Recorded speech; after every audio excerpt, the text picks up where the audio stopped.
बेरोजगारी की तरफ इजराइल तेजी से बढ़ रहा है।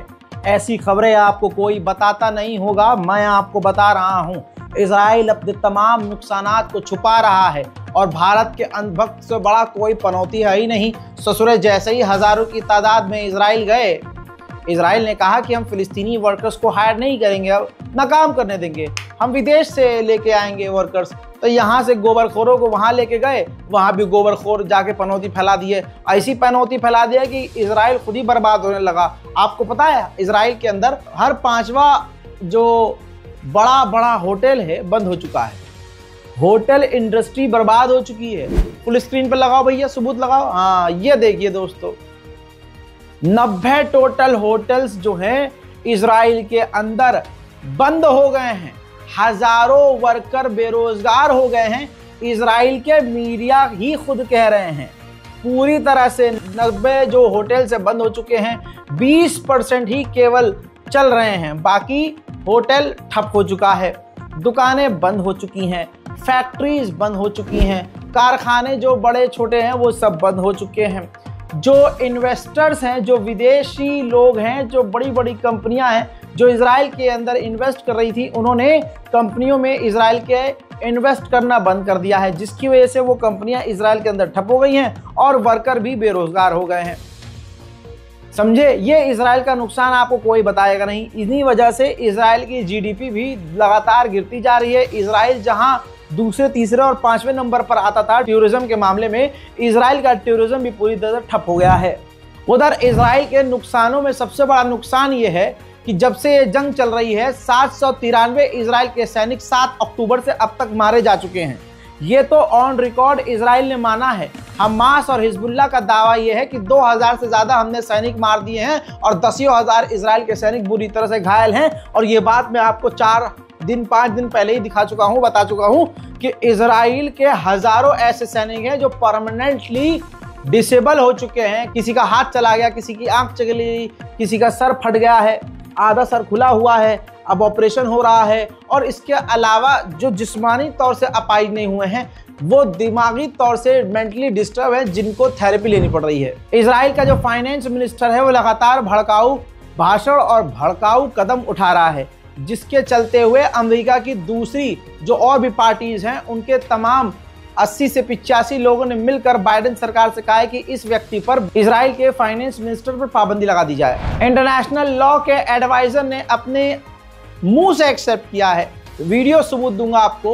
वो कह रहे हैं कि इजराइल अंतर्राष्ट्रीय कानून का उल्लंघन कर रहा है, वो गाजा की जमीन पर कब्जा कर रहा है, वॉर क्राइम कर रहा है, ये इंटरनेशनल लॉ का उल्लंघन है। Israel has already permanently acquired or annexed 56 square kilometers in central Gaza.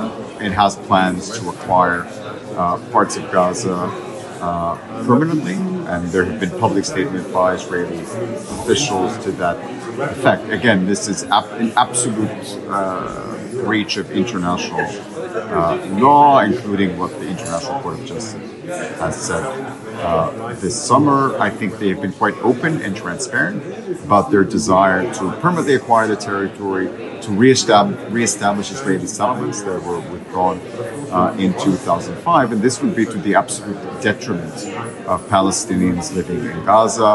They will be interned into increasingly smaller parts of the Gaza Strip. They will be deprived. उधर मेरे दोस्तों, इराकी संगठन ने इजराइल के ऊपर ड्रोन लॉन्च किए हैं और रोज ड्रोन अब इराक की सरजमीन से इजराइल पर दागा जा रहा है, जिसे इजराइल मोटा पैसा खर्च करके रोक रहा है।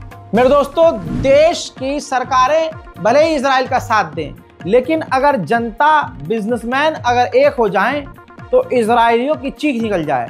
इटली के अंदर जो इजराइल के टूरिस्ट जा रहे थे और होटलों की बुकिंग करके एडवांस जा रहे थे, बताना चाहूँगा कि जब होटल वाले, क्योंकि आईडी होटल वाले मांगते ही हैं, ऑनलाइन भी मांगते हैं, ऐसे में जब होटल्स वालों को ये क्लियर हुआ कि ये इजरायली टूरिस्ट हैं, तो होटल्स ने, ये देखिए, होटल्स वालों ने मैसेज किया इजरायलियों को कि गुड मॉर्निंग सर, हम आपको अपडेट करना चाहते हैं कि जिस तरह से इजराइल यानी आपका देश जेनोसाइड कर रहा है और आप जेनोसाइड के नरसंहार के समर्थक हैं, जिस वजह से हम आहत हैं और हम आप लोगों को जेनोसाइड करने वाले देश के लोगों को एंटरटेन नहीं करना चाहते और हम नहीं चाहते कि हम उनको होस्ट करें।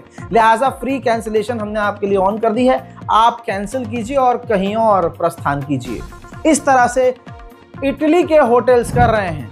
बताइए किसी एक मुस्लिम देश का होटल ये किया हो तो मुझे बताइए, आज ही वीडियो बनाना बंद कर दूंगा। दोस्तों यूएई को देखिए, खुला इजरायलियों को दोनों हाथ फैलाकर बुला रहा है कि आओ, कोई भी हो आओ। और इटली एक नॉन मुस्लिम देश इजरायलियों को सबक सिखा रहा है। उधर यमन के हुतीज ने एक बार फिर से अमेरिका को धमकी देते हुए कहा है कि अगर लाल सागर में अमेरिका घुसा तो हम उसको निशाना बनाएंगे। हालांकि हुतीज के ऊपर पिछले एक हफ्ते से बड़े हमले इजराइल ने किए हैं, लेकिन हुतीज की हिम्मत टूट नहीं रही है।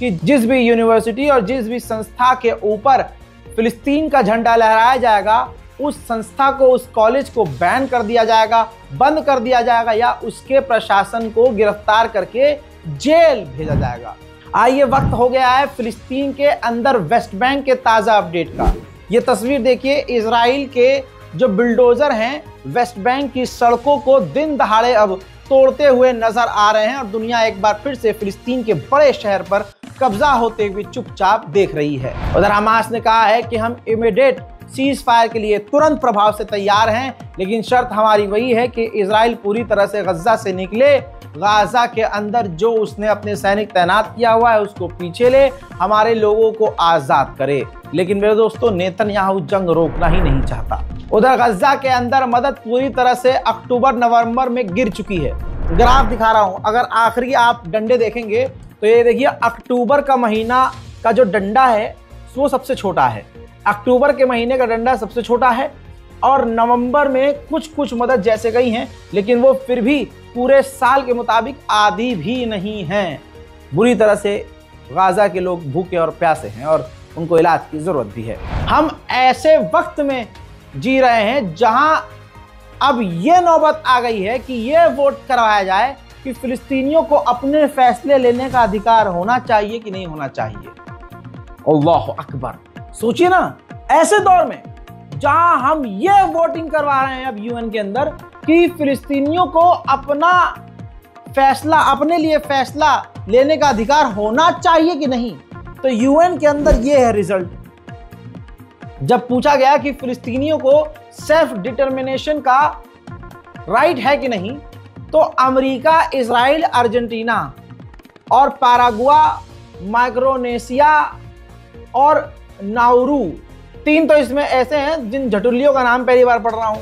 सिर्फ 3 ऐसे हैं, यूएस, इजराइल और अर्जेंटीना, जिन्होंने खुल कर कहा है कि नहीं, फिलिस्तीनियों को अपने लिए भी कोई फैसला लेने का अधिकार नहीं है। बाकी तमाम देशों ने इजराइल, अर्जेंटीना और अमेरिका के खिलाफ वोट दिया और कहा कि फिलिस्तीनियों को अपने लिए फैसला लेने का अधिकार है। लेबनान में इंटरनेशनल मिलिट्री के ऊपर, यूएन की मिलिट्री के ऊपर एक बार फिर से इजरायली आतंकवादियों ने हमला किया है, जिसके बाद यूएन ने आधिकारिक बयान जारी करके बताया है कि हम पर फिर से हमले हो रहे हैं। उधर ह्यूमन राइट वॉच डॉग ने कहा है कि इजराइल जानबूझकर फोर्सफुली फिलिस्तीनियों को उनकी जमीन से निकाल रहा है, गजा से भगा रहा है, जो कि अंतर्राष्ट्रीय कानून का उल्लंघन है। उधर ग्रीस इजराइल का फुल साथ दे रहा है। अब उसको खुद डर है कि कोई उसको न पेल दे, तो अब 2 बिलियन यूरोस खर्च करके इजराइल से डील कर रहा है कि आप हमें आयरन डोम दीजिए ताकि हम अपने मुल्क के चारों तरफ आयरन डोम तैनात कर सकें।